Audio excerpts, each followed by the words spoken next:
E vamos nós também, irmãos, abrir a palavra de Deus mais uma vez, agora na segunda carta de Paulo aos Coríntios, capítulo de número 1.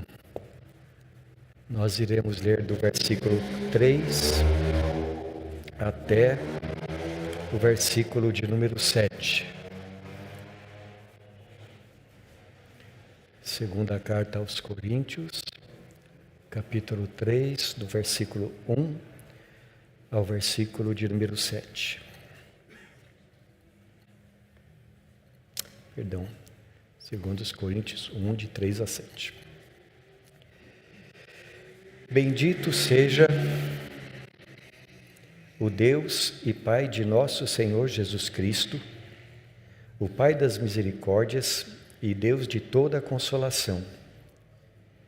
É Ele quem nos conforta em toda a nossa tribulação, para podermos consolar os que estiverem em qualquer angústia, com a consolação com que nós mesmos somos contemplados por Deus. Porque assim como os sofrimentos de Cristo se manifestam em grande medida a nosso favor, assim também a nossa consolação transborda por meio de Cristo. Mas se somos atribulados, é para vosso conforto e salvação.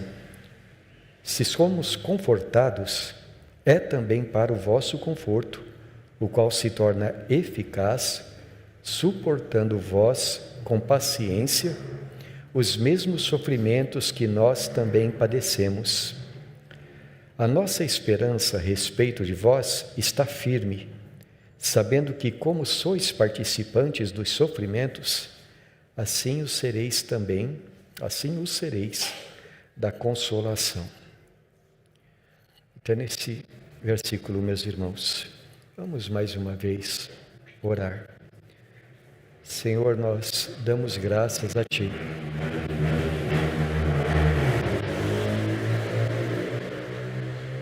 Pois se estamos reunidos na Tua presença, é porque a Tua poderosa palavra nos tem chamado, nos tem abençoado.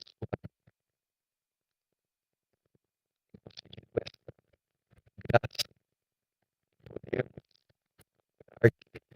uma vida.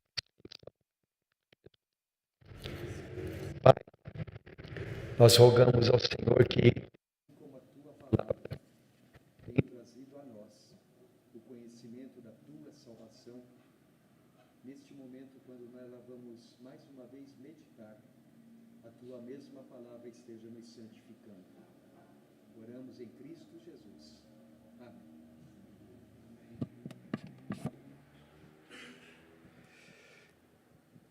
Você sofre. Você passa por tribulações nesse mundo. E que se você sofre, o que é que faz você sofrer?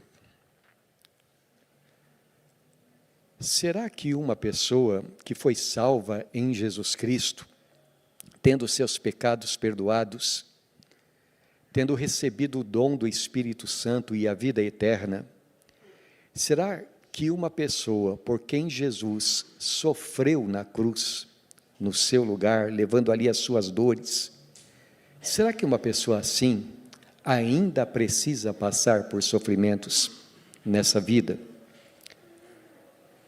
Será que um crente, uma pessoa cheia do Espírito Santo, passa por sofrimentos?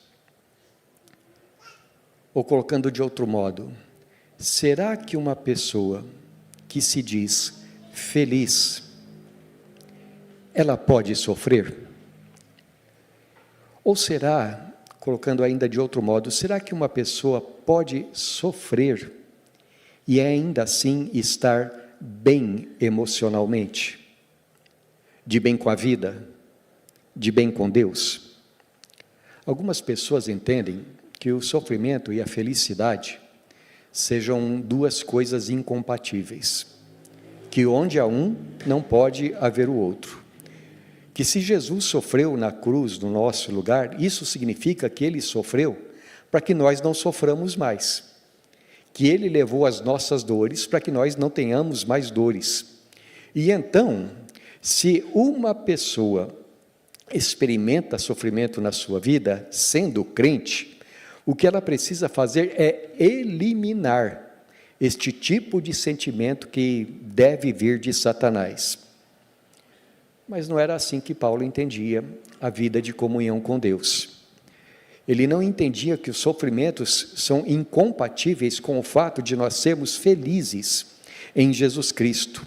Ao contrário, ele entendia e ensinava que os sofrimentos, antes de serem opostos à vida da fé, eles fazem parte.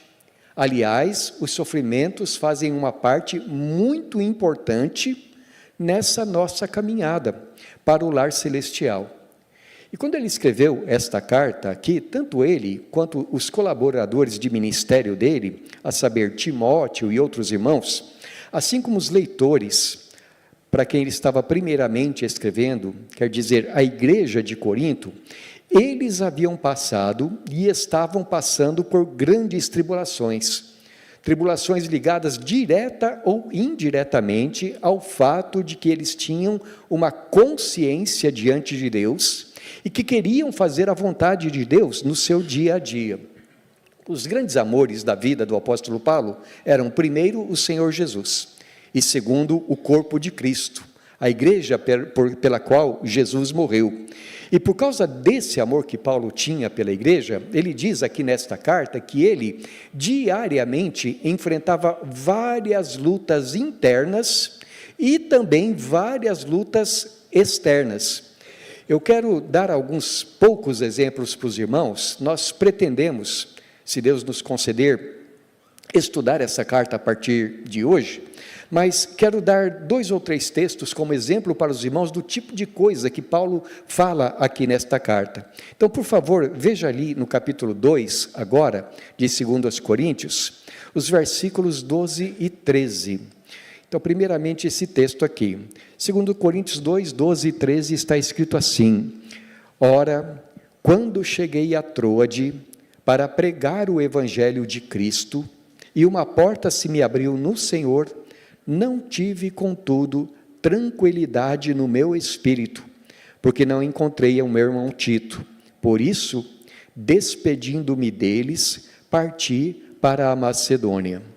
Agora, eu peço que você vá lá para o capítulo de número 11, o versículo de número 13. Guarde aqui do capítulo 2 a palavra não tive tranquilidade no meu espírito, e vamos para 2 Coríntios capítulo 11, versículo 13.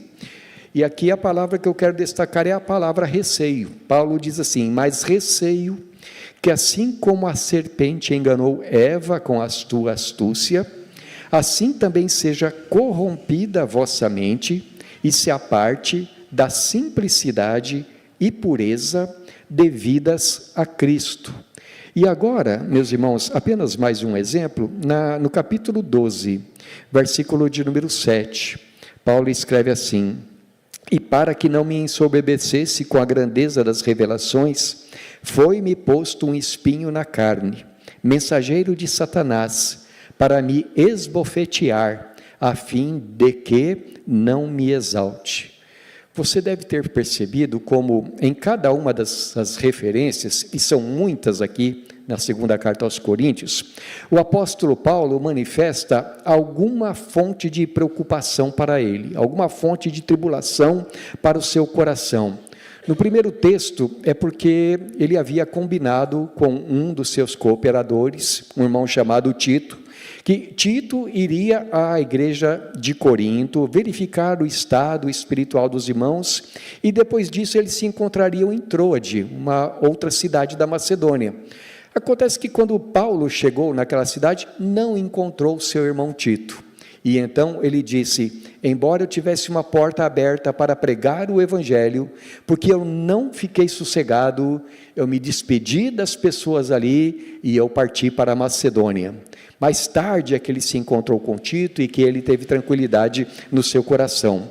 No segundo texto, ele fala a respeito da sua preocupação com a igreja de Corinto, no sentido de que havia falsos mestres querendo apresentar uma doutrina diferente do evangelho para os crentes dali, e então Paulo disse assim: eu receio que Satanás, assim como enganou Eva lá no jardim do Éden, assim também agora ele queira corromper as mentes de vocês, para que vocês se afastem da simplicidade e da pureza que há em Cristo Jesus. E depois, no último texto, Paulo fala, não tanto de uma preocupação com outras pessoas, mas de um sofrimento que ele mesmo experimentava, que ele descreve aqui como um mensageiro de Satanás, algo que o fazia se sentir humilhado, e que fazia ele então, que fizera ele orar buscando graça de Deus, para que aquele espinho na carne, como ele chama, fosse tirado. No entanto, o texto diz que esse espinho na carne não foi tirado. Agora, se nós voltarmos para o capítulo 1, versículo 7, Paulo nos diz ali que não era só ele que experimentava esse tipo de sofrimentos, mas os coríntios também, isto é, aqueles para quem ele estava escrevendo, tinham certas dificuldades, tinham provações na sua vida, e que faziam com que eles fossem muito atribulados. Agora, meus irmãos, enquanto eu meditava esta semana, eu cheguei à seguinte conclusão: se tem uma palavra que nós podemos usar para descrever o conteúdo desta carta, a palavra é consolação. E o que é consolação? Consolação é uma palavra de cura nos momentos de sofrimento. Literalmente, de acordo com a Bíblia, consolar é falar ao coração. E nessa carta, o apóstolo Paulo, ainda que ele descreva, e nós vamos ver, se Deus assim nos conceder, muitas das tribulações pelas quais ele e os crentes passavam, ele demonstra uma confiança inabalável no Senhor. Uma confiança inabalável de que Deus é o nosso Consolador, e que Deus transforma todas as situações de sofrimento em bênçãos para nós. Então, tendo isso em mente, meus irmãos, hoje eu desejo iniciar com vocês uma série aqui nesta carta, este presente de Deus para nós, que é a segunda carta de Paulo aos Coríntios. E hoje nós vamos meditar nesses versículos que nós lemos, que são, nós podemos assim dizer, uma introdução àquilo que Paulo dirá na sua carta toda. Primeira coisa que eu quero destacar: todos nós, os crentes, temos um grande Consolador.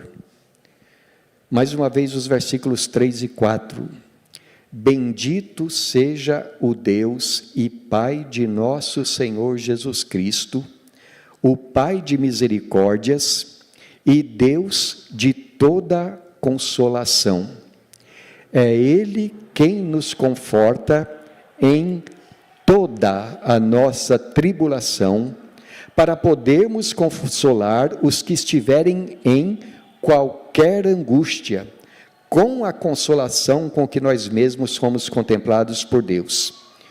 O contexto geral da Bíblia nos diz que nós, como crentes, não podemos sofrer neste mundo por causa de uma vida injusta. Nós não podemos sofrer neste mundo como resultado de pecarmos contra Deus e de fazermos coisas erradas. Mas também, por outro lado, ensina que por causa da nossa consciência para com Deus, pelos nossos esforços para viver uma vida que agrada a Deus, como cristãos, nós enfrentamos muitos sofrimentos neste mundo. As nossas preocupações, os nossos desejos, os nossos anseios de ver o reino de Deus acontecendo na nossa vida e na vida de outras pessoas. Nós sofremos nas nossas lutas para nos tornarmos a cada dia pessoas melhores pessoas mais maduras espiritualmente, pessoas que saibam, que querem conhecer cada vez mais a mente de Deus, mais parecidas com Jesus. Mas nós temos de que lutar contra o nosso velho homem no nosso dia a dia, e isso nos traz tribulações. Também nós sofremos com as preocupações que nutrimos com a vida espiritual da igreja. Nós queremos ver a igreja cada dia mais bonita para Jesus. Queremos ver a igreja e cada pessoa que pertence à igreja, cada dia mais madura, mais santa, cada dia fazendo melhor o seu serviço, andando mais de acordo com os seus dons espirituais, pregando mais o evangelho. Também nos preocupamos com as necessidades, não somente espirituais, mas também materiais dos nossos irmãos, as necessidades nas suas tribulações. Também nos preocupamos com o mundo lá fora, que idolatra, que se afasta do Senhor, que comete a injustiça, e o nosso anseio é ver o reino de Deus, a salvação alcançando muita gente. E além de todas essas coisas, meus irmãos, as nossas preocupações, os nossos desejos espirituais, as nossas enfermidades físicas, as nossas dificuldades emocionais, ainda vivemos num mundo que não ama a palavra de Deus, que não ama o Senhor Jesus. E Jesus disse assim: se odiaram a mim, também odiarão a vocês. Se não guardaram a minha palavra, também não ouvirão a palavra de vocês. De forma que, de um lado ou de outro, os crentes sempre experimentarão, de alguma forma, as trágicas consequências do pecado na vida humana. Morte, enfermidade, guerras, escassez. O apóstolo Paulo nos lembra que nós sofremos até com os gemidos da natureza, ao vermos a natureza à nossa volta sendo destruída a cada dia. Mas você viu o que o apóstolo Paulo diz? Deus nos consola em toda e qualquer situação. Entre outras coisas, isso implica que todas as nossas tribulações, todas as nossas tristezas estão na presença de Deus. Ele nos conhece, Ele está a cada instante conosco. Aliás, de certa maneira, nós podemos dizer que a Bíblia toda é um livro de consolação. Eu gostaria de ler com os irmãos um versículo particularmente que fala a respeito disto, Salmo de número 56, o versículo de número 11. Salmo 56, 11. André, e está escrito, versículo 8. Salmo 56, 8. Davi escreve assim ao Senhor: contaste os meus passos quando sofri perseguições, recolheste as minhas lágrimas no teu odre, não estão elas inscritas no teu livro? Note especialmente a segunda parte desse versículo: recolheste as minhas lágrimas no teu odre. Esse homem cheio do Espírito Santo, ou melhor, esse homem inspirado pelo Espírito Santo, profeta do Senhor, escreve que cada uma das nossas lágrimas é recolhida nas vasilhas celestiais. Isto é, cada gota de aflição é contada por Deus. Cada uma das nossas tristezas está escrita no livro de Deus. Mas veja como Paulo descreve o Senhor nosso Deus: nosso Pai, Pai de misericórdias e Deus de toda a consolação. Você se lembra, lá em João capítulo 14, quando o Senhor Jesus está falando da promessa que o Espírito Santo viria para a igreja. E ele diz que ele estava voltando para a casa do Pai, mas não deixaria os seus filhinhos órfãos. O que ele faria? Ele enviaria outro Consolador para que estivesse sempre conosco. Então veja, a Bíblia nos apresenta Deus, o Pai, como um grande Consolador em toda e qualquer situação. mas também apresenta Jesus como nosso Consolador. Consolador que foi para o céu e prometeu: não deixarei vocês sozinhos, enviarei outro Consolador que falará em meu nome. Portanto, é da natureza de Deus consolar. Pai, Filho, Espírito Santo, a Trindade Santíssima, em relação aos seus filhos, ele se alegra em consolar. Ele, aliás, ordena que os seus filhos sejam consolados. Por favor, abra lá agora em Isaías capítulo 40. Nós vamos ler os versículos 1 e 2.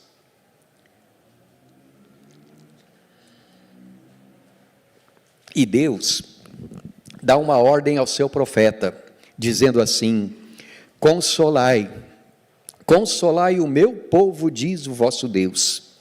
Falai ao coração de Jerusalém, bradai-lhe que já é fim do tempo da sua milícia, que a sua iniquidade está perdoada, e que já recebeu em dobro das mãos do Senhor por todos os seus pecados. Veja como aqui, irmãos, consolar é uma ordem que é dada, é um mandamento. Consolem os meus filhos, consolem, bradem para Jerusalém, que os seus pecados já foram perdoados. E nisto, meus irmãos, nós já podemos ver um vislumbre da maneira como Deus fala ao nosso coração, como Ele nos fortalece nas nossas lutas, não é? E tem dois aspectos aqui que eu gostaria de citar. O primeiro é que o Senhor Deus fala ao nosso coração através da palavra profética, isto é, através das Escrituras. Por isso Ele ordena aqui ao profeta, não é? Console o meu povo. Quero relacionar isso com Romanos capítulo 15, versículo de número 4. E ali nós temos mais uma vez a expressão dessa consolação de Deus na nossa vida. Romanos 15, 4.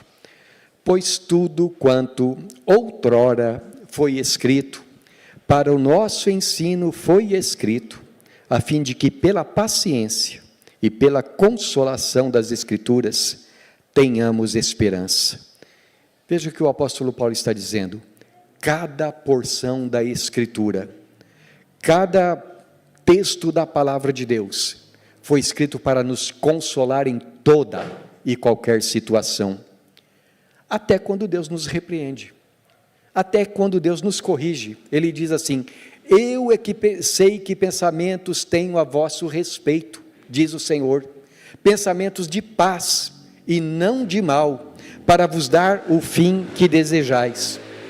Quando nós lemos as histórias antigas, quando lemos as histórias dos nossos antepassados na fé, as suas lutas, as suas angústias, as suas decepções, as suas orações ouvidas e as suas orações não ouvidas, tudo isso é para nossa consolação. Quando nós lemos as orações dos Salmos, algumas em louvor pelas respostas de Deus, outras de frustração pelos problemas da vida, as tristezas pelos mortos, ora, isso foi escrito para que nós saibamos que não estamos sozinhos nas nossas lutas no nosso dia a dia, mas que os nossos antepassados já viveram isso, já experimentaram isso, e Deus concedeu a eles a graça para suportar. Quando nós lemos os mandamentos de Deus, as promessas de Deus, quando nós lemos as doutrinas sagradas, tudo, diz o apóstolo Paulo, tudo quanto outrora foi escrito para nos consolar, para que pela paciência e consolação das Escrituras, nós tenhamos esperança. Quais são os seus problemas, irmão?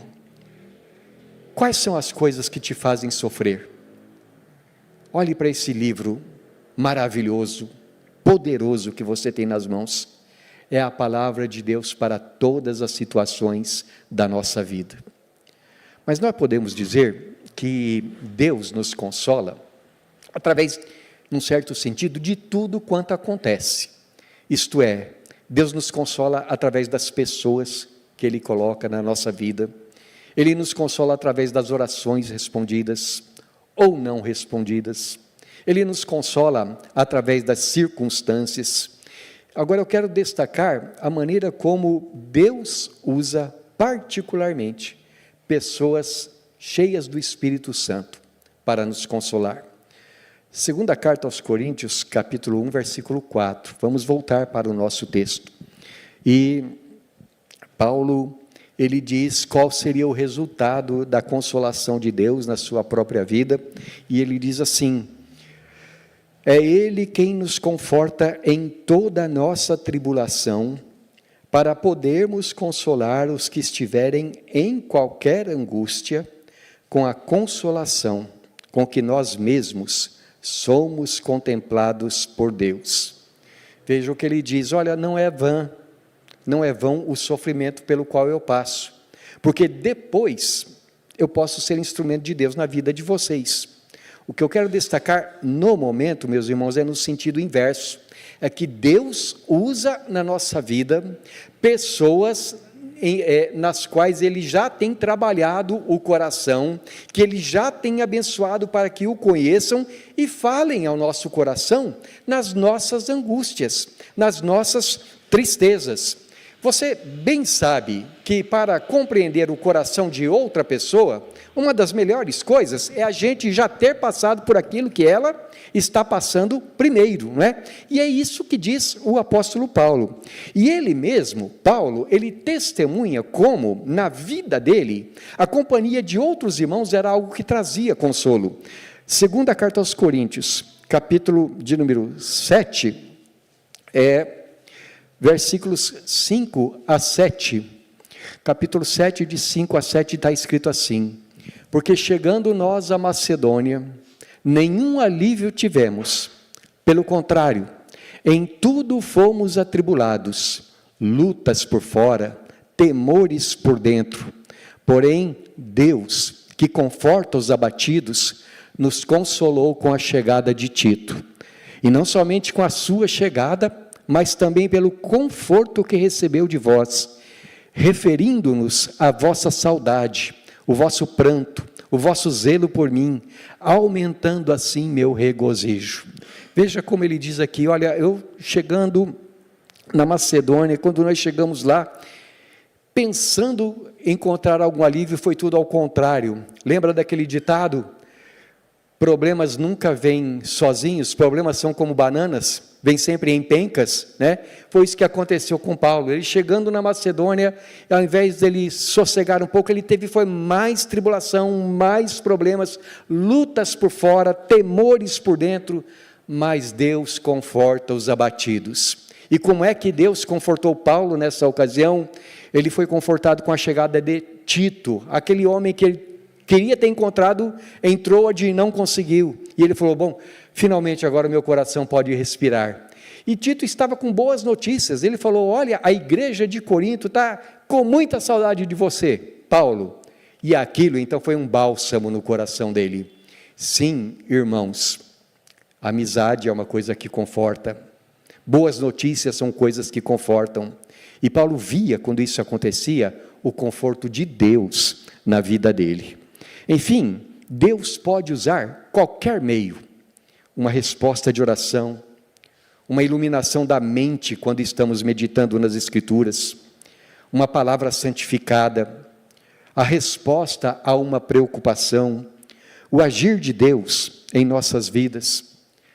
Por exemplo, eu creio, se lembra que Paulo, ele diz na carta aos Romanos, que ele tinha uma grande angústia no seu coração, que era o fato de que o seu povo, os judeus, não acreditavam em Jesus Cristo, que embora fossem zelosos de Deus, queriam ser salvos pelas suas próprias obras. E então Paulo diz que orava pelo povo judeu, com muita angústia, pedindo que aquele povo fosse salvo.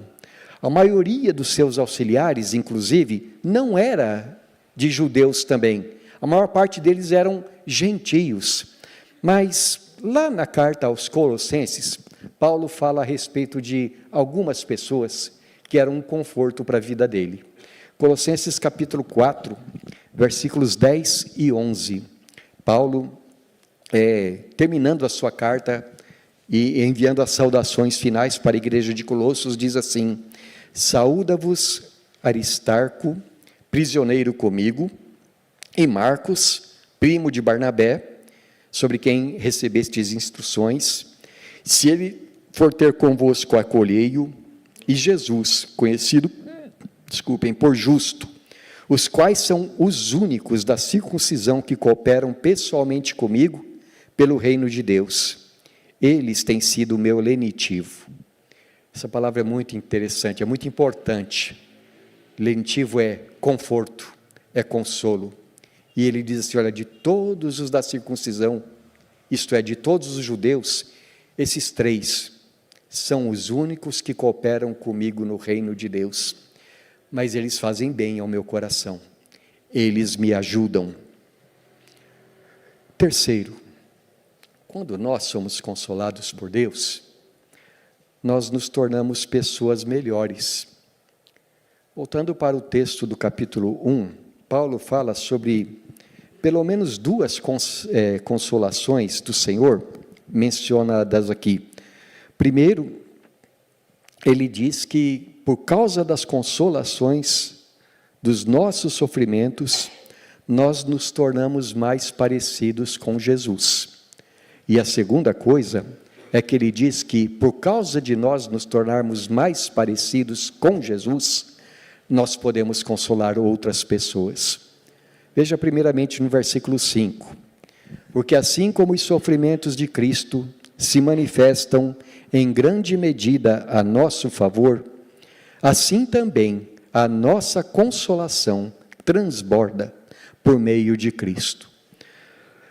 Há uma tradução, a tradução da linguagem moderna da Sociedade Bíblica de Portugal, que diz assim: pois o conforto que recebemos de Cristo é tão grande, como grandes foram os sofrimentos de Cristo, que Cristo passou por nós. De forma que há algumas divergências nas traduções, umas dizendo assim, olha, os sofrimentos que Cristo passou por nós, faz com que nós sejamos consolados quando estamos sofrendo. A outra tradução entende e interpreta da seguinte maneira, olha, nós somos participantes do sofrimento de Cristo, porque estamos envolvidos no reino de Deus.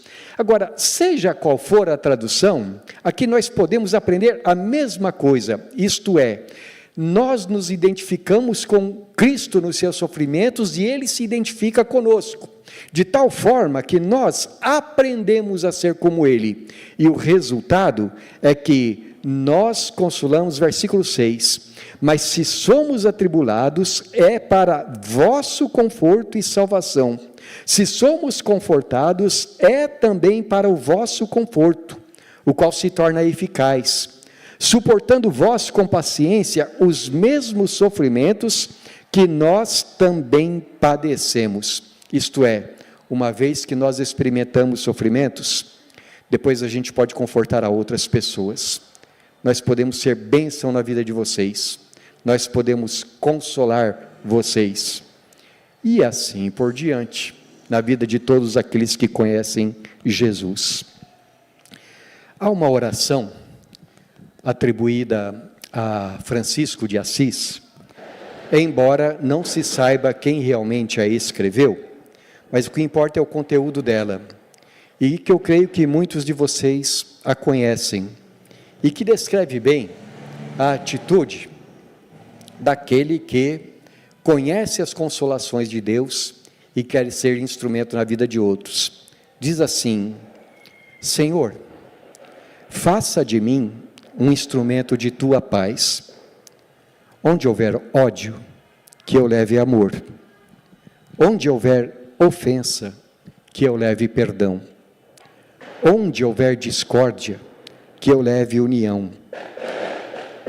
Onde houver dúvida, que eu leve a fé. Onde houver erro, que eu leve a verdade. Onde houver desespero, que eu leve a esperança.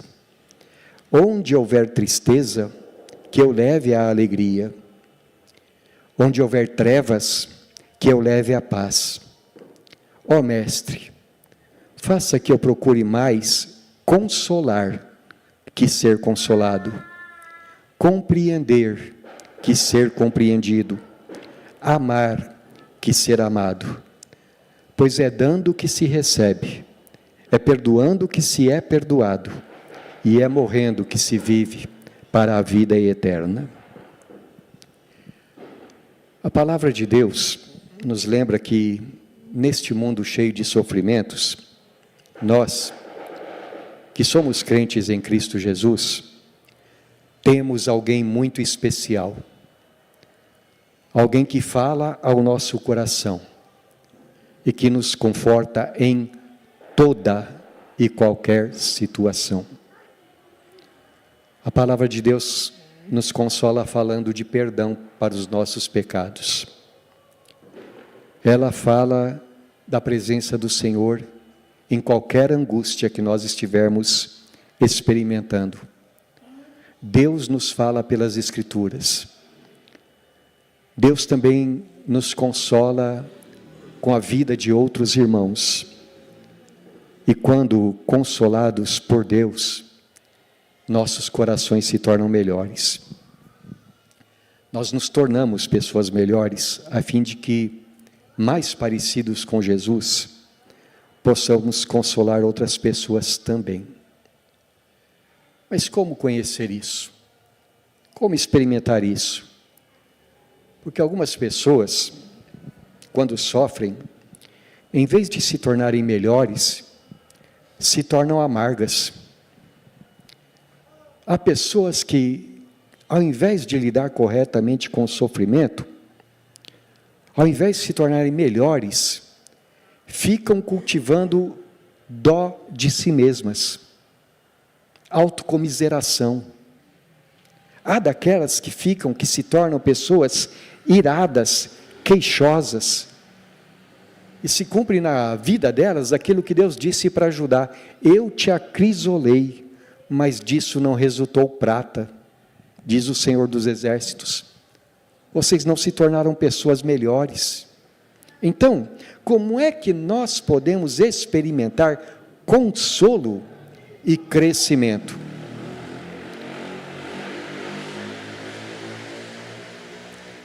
O segredo está aqui no versículo 6. A consolação de Deus, diz o apóstolo Paulo, se torna eficaz, suportando vós com paciência os mesmos sofrimentos que nós também padecemos. Mais uma vez eu quero perguntar: quais os teus sofrimentos, irmão? Lutas consigo mesmo? Lutas dentro do seu próprio coração? Lutas com as suas enfermidades? Com seus traumas? Conflitos em casa te fazem sofrer? Conflitos no trabalho? Conflitos com pessoas que você ama? Conflitos diretamente ligados ou ao Evangelho? Seja o que for que tiver trazendo sofrimento para você, irmão, desenvolva paciência. Tenha paciência. Como diz Tiago, o lavrador, depois que ele planta, ele espera verão, outono, inverno, as primeiras e as últimas chuvas, até chegar a hora da colheita. Irmão, se você tiver paciência, você colherá os frutos. Tenha paciência diante dos sofrimentos. Tenha confiança nos sofrimentos, confiança em Deus, que cada lágrima sua é contemplada por Deus, que Ele coloca no seu odre celestial, que Ele está contando cada uma, e que nenhuma das suas lágrimas é em vão perante o Senhor. Tenha confiança e preste atenção no que a Escritura te diz. Algumas sociedades bíblicas, se você pega algumas versões da Bíblia, lá no final, tem aquela página mais ou menos assim: o que fazer quando, né? E aí tem lá as referências para a gente meditar quando está em determinadas situações. Cultive a leitura da palavra de Deus, guarde a palavra de Deus no coração, porque nos momentos de tribulação, o Senhor ilumina a nossa mente e traz de volta aquilo que a gente guarda lá. Tenha confiança no poder da Bíblia Sagrada. Tenha esperança.